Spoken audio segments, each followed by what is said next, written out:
சமூக ஆர்வலரான அன்னை விஜி சரவணன் அவர்கள் கடந்த 4 ஆண்டுகளுக்கும் மேலாக ஸ்ரீவைகுண்ட தொகுதி மற்றும் அதன் சுற்று வட்டார பகுதிகளில் உள்ள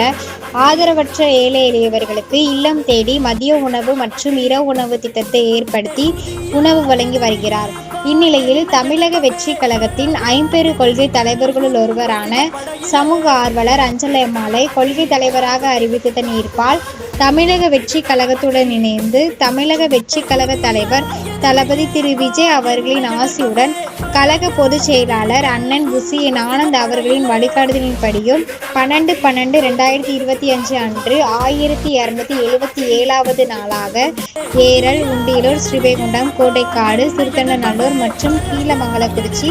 அதன் சுற்று வட்டார பகுதிகளில் உள்ள 161 ஆதரவற்ற ஏழை எளியவர்களுக்கு தமிழக வெற்றி கழகம் தூத்துக்குடி மேற்கு மாவட்டம் சமூக ஆர்வலரான அன்னை விஜி சரவணன் அவர்களின் சார்பில் மதிய உணவாக முட்டையுடன் கூடிய சாம்பார் குழம்பு சாப்பாடு வழங்கப்பட்டது.